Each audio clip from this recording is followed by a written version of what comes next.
What's going on, New York Jets fans? It's your boy JP Football Fanatics here once again with another record prediction video for the New York Jets for the 2023-24 season.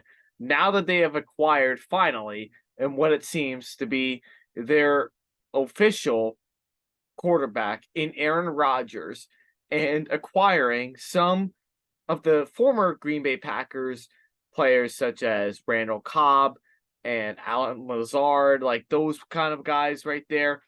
How is this Jets team going to be this year? Are they being overhyped by the media, or are they just about where people think that they are and, and could potentially step up to that next level? What do you guys think? Let me know in the comments down below. Please be sure to drop a like on this video. And also, too, please be sure to hit the subscribe button as well, because anytime that I post new content on this YouTube channel, as well as any other places I post, whether if it's on Facebook, whether if it's on YouTube, and vice versa, it helps the channel grow. Therefore, it helps the channel become bigger and stronger than what it is already. And I care about this podcast and this channel just as much as you guys do. So I want to be able to relay the best messages to you guys and give you the best information that you all deserve as football fanatics like myself. So do all those things, like, comment, subscribe, and hit the notification bell too, so that way you are aware that there are new content being provided during that time. Let us begin with the schedule for the New York Jets for this NFL season. Here we go with the Jets. So again, with the Jets, I'm also just going to kind of be honest with you too. I like the Jets. I liked them last year. I think they can also take a big step forward this year, but I also believe that this team could also easily fall if things don't work out into play. So I do have some questions about the Jets offensively, and it all is going to start on Aaron Rodgers, who had a bit of a rougher year last year, and with him getting older now at the age of 39, like, is he still capable of playing at a very, very high level like we all want to think that he can play at? And how good is this offense? Are they electrifying? Can they just get by some teams? Can they make it to the playoffs? And, the aspirations here, especially for Aaron Rodgers, are they going to take this team to the Super Bowl and could possibly win it? Let's go over the schedule and we'll kind of analyze in terms of how that will go. Week 1, you have to go and play the Buffalo Bills on Monday Night Football. That is the way of how you started off. You start off at home playing the Buffalo Bills. I talked about this when I did my Bills season prediction. I believe that the Bills should be able to win this game. I think they will win the first time around, but I also do believe that the Jets at some point later on in the season are going to split with the Bills, and they should be able to beat the Bills later on in the season once they get some things figured out, once Aaron Rodgers can get this offense going and the ball rolling with this offense. We'll see. But I think week 1 right now is where the Bills are at. I think the Bills should win that game. Week 2, you go to Dallas to play the Cowboys. Again, a game that could go either way. I think Dallas is a good team this year, a very good team, at least for the NFC. They're going to be competing for an NFC championship. They're going to be looking for a lot of things this year, and I think they're going to have a pretty nice season for the most part. I think the Jets defense can take advantage of that. I think the Jets could potentially find a way, and I think they could find a way to beat the Cowboys. I'm not saying that it's going to be the case, because I also believe that in Dallas it is a tough place to play. It's not playing, this game is not being played in New Jersey. Otherwise, it would be a different story. But I think the Jets on defense are much more equipped and could match up really well with the Cowboys on offense. Week 3, you go to play the Patriots. You're back at home. You play the Patriots. I believe you're going to split with the Patriots this year. I think the Patriots are going to beat you the first time around because it's Aaron Rodgers. He's going to get himself acclimated. He needs to get some things figured out. He's not used to playing in the AFC. So it's going to be very hard for him to do that.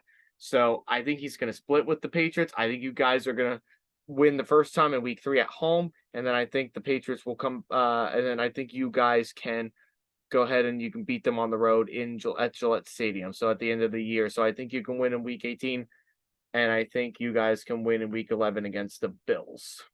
If I can try and get that on there, perfect. All right, so that goes for that. Week 4, you go back home, back-to-back games. There's a Sunday Night Football game in Week 4. You get to play the Kansas City Chiefs, another really, really, really tough game. It's not an easy start to the season for the Jets or Aaron Rodgers. This is going to be a really tough matchup here. I think the Chiefs are still very good. They're one of the favorites in the AFC for sure. But I think this is going to be a really tough game for them. I think this is, I believe it's probably maybe this might be like the biggest test for Patrick Mahomes in this early part of the season. And, this could be one of the best defenses that Patrick Mahomes could face this season. So I might go with the slight upset. I think the Jets could win this game at home against the Chiefs. I'm not saying it's official. I'm not saying that it's going to happen, but Aaron Rodgers can find ways to torch up the secondary for the Chiefs because it's just not that good.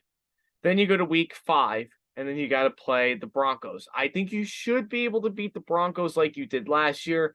I think it's going to be a low-scoring game. It's probably going to be like kind of similar to what it was last year. Maybe like I believe it was a 16-9 game. Russell Wilson didn't play in it. Maybe that might make the difference here for Denver, assuming that Russell Wilson is fully healthy and ready for the year. But I'm not too sold on the Broncos just yet, in my honest opinion. Like I think Sean Payton is a big step for them, but I don't know if I completely trust them in terms of winning that many games this season, especially against tough defenses like the Jets. So Week 5, they should be able to beat the Broncos, excuse me. Week 6, you go to play the Philadelphia Eagles, another really, really tough game. I think the Eagles are going to go in and they beat the Jets at home. Again, nothing against the Jets. I don't think the Jets are, fully equipped to beat some of these tougher teams yet that are going to be slightly better than them in terms of defense, like the Eagles or the Patriots or the Bills. Like these early season games are kind of, it's the toughest stretch of all football in this beginning part of the season. So this is a really tough schedule for them, all around basically. But the Eagles are a team, they're still going to be really good. Again, another NFC, competitor. And I think it's going to be a lot for the Jets defense to be able to slow down someone like Jalen Hurts. Then you go into the bye week in Week 7, so that's an earlier bye week. Then you go to play the New York Giants at Giants Stadium, practically just the next locker room over. The Jets and the Giants never disappoint. They always put on a really fun show for everybody. Battle of New Jersey between the two teams here. Both teams are going to be really good. They were good enough last year.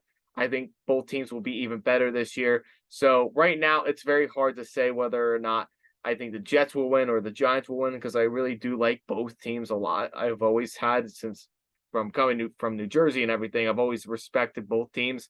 So this is a really, really tough game to kind of decide on. I think this is a game that could go either way. I could see the Jets winning with Aaron Rodgers and in kind of like a shootout in some way. Or I could also see a very good defensive, low-scoring game that comes down to like the wire. Maybe it comes down to like a field goal or something, or maybe it could be like a 1-point game for like 17-16, something like that. So that's a game I'm going to kind of hold off on for now. I'll go back to it in the end.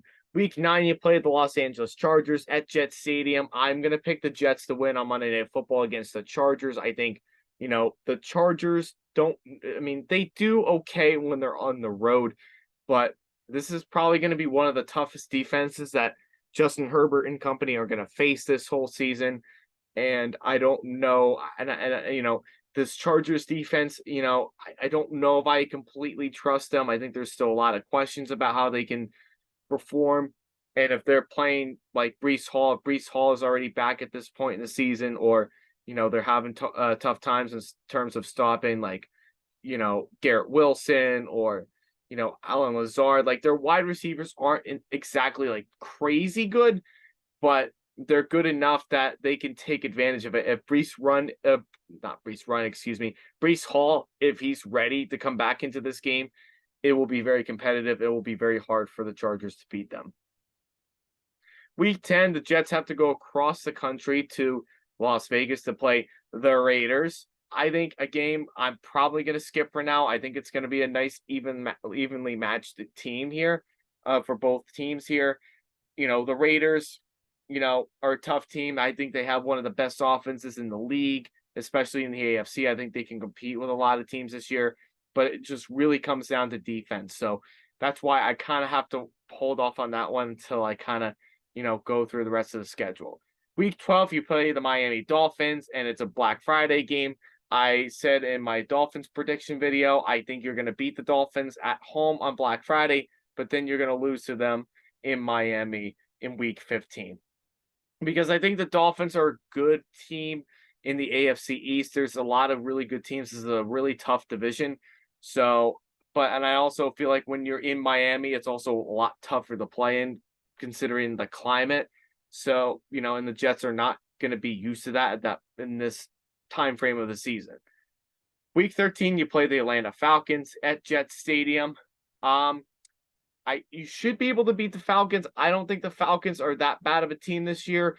I think they're a team that can compete. I think they're a team that can really do some good things this year. But I also think they're at least a year or two away, and I think quarterback plays a big part of this entire, for the entire team. Is Desmond Ridder really the guy? I personally don't think so, but we'll see how that really goes. I think they're going to rely a lot on the run game, and the Jets do a really good job with stopping the run. So, especially if they're playing like Bijan Robinson, who's going to be a rookie this year, the Jets will have a pretty considerable good time in terms of being able to stop the run, which is something they always do well in. Week 14, you play the Houston Texans. The Texans are a bit revamped. A lot of things that they've done in the draft and everything, but again, the Jets, they should be able to win that game, honestly. The Texans are not anything that special. They may win a couple more games this year, but nothing really anything crazy. Week 16, you play the Washington Commanders at home. You should be able to beat the Commanders. I think, again, it's going to be a defensive battle game. I don't expect this to be like a really high scoring game. The Commanders are going to be having questions in terms of quarterback play and, in terms of coaching too, which is going to be a big pivotal part. Now, could I see the Commanders coming in and beating the Jets? Absolutely. That could be a possibility, but as of right now and on paper, the Jets should be able to win that game. Week 17, you go to play Cleveland, the Cleveland Browns. I think the Cleveland Browns, this is a good matchup for the Jets. I think they're going to be tested in this particular game. It's already like the end of the season. One of these teams is going to be pushing for a playoff spot here, and depending on how the rest of the season goes for them. So kind of looking at right now what their schedule is, they're at a 10-4 record right now that I have them in. I'm going to say they probably could go in. I think they're going to lose to the Browns. I think the Browns are, I don't think this year, I know the Jets beat them last year, but I think the Browns are a team that's not going to, I think they're going to be a tough team to beat this year. I think Deshaun Watson will come back bigger and better than what he is already to come in and fulfill the spots that he really needs to. So I could see the Browns coming in and beating them. Now, if this was at MetLife Stadium, I probably would say the Jets would beat the Browns, but at this point, probably not. Probably not. So I'll go with the Browns on Thursday Night Football. Now that kind of leads me back up to where the Jets are playing with the Giants. I think the Giants can probably beat them. I think the Jets are a beatable team at that point. The Giants and the Jets always have really good games that they play against each other. They always put on a show. I think it's the Giants' turn this time around to beat the Jets. And as far as the Raiders game goes, I think the Raiders probably could beat them at home in Las Vegas. But I also could see the Jets going in and beating the Raiders though too. It'll be the first time where Aaron Rodgers and Devontae Adams are playing on separate teams and they're, going up against each other instead of actually playing with each other. So right now I have the Jets at a 10-7 record, which is a pretty realistic standpoint. Like there are a couple things I could probably see. Like for example, I could probably see them being 9-8 and they probably lose this game here to Kansas City. Or I could see them easily being 8-9 and they lose to the Cowboys. I think they're more likely to beat the Cowboys than the Chiefs, to be honest with you. So I think I'm going to leave the Chiefs right here. I think they'll lose to the Chiefs, but they probably beat the Raiders or something like that. I think their ceiling is probably a solid 10-7 record. And if they can do anything as far as like, being able to figure out like where they go and how good how strong they start out the season. I mean, take a look at who they got to start off with: Josh Allen, Dak Prescott, Mac Jones, Patrick Mahomes, Jalen Hurts, Russell Wilson. I mean, you can't ask for, an a really, really harder schedule than that in the first 6 weeks of the season. So 10-7 seems a bit feasible for the Jets. I think they can do it. I think they're a playoff team. I think they're a team that definitely can make the playoffs. Just a couple questions in terms of how everything is going to play out. And I really do hope, for the Jets' sake and for my sake as a football fan and someone that's been, an avid follower of both the Giants and the Jets for a long time, I would like to hope that they can have a really nice season for the first time in like years. So, where do you guys think the Jets are going to land this year? Do you guys think they're going to be above 500? Do you think they're going to be just below 500? Can they make the playoffs? Are they going to miss the playoffs? What do you guys think? Let me know in the comments down below. So, to close out on this video, guys, please be sure to drop a like on this video and be sure to hit that subscribe button as well for new NFL content that I cover here on JP Football Fanatics. And hit that notification bell too, because anytime that I post new content, whether it's based off of NFL content or things of my opinions like fantasy football that's going to be coming up soon and what have you, let me know in the comments. I want to know, guys. I want to help this channel grow to be bigger and better than what it is already. But I can't do it without you guys. So please do all the things that I've asked you to do. Like, comment, subscribe, hit the notification bell, and tell your friends about me too. Because I don't think you're going to get any other honest opinions or any other better ways of how I disclose or discuss football than I do. So do all those things. And with all that being said, everybody, this is JP Football Fanatics saying thanks, and we will see you all next time. This is JP Football Fanatics once again saying peace.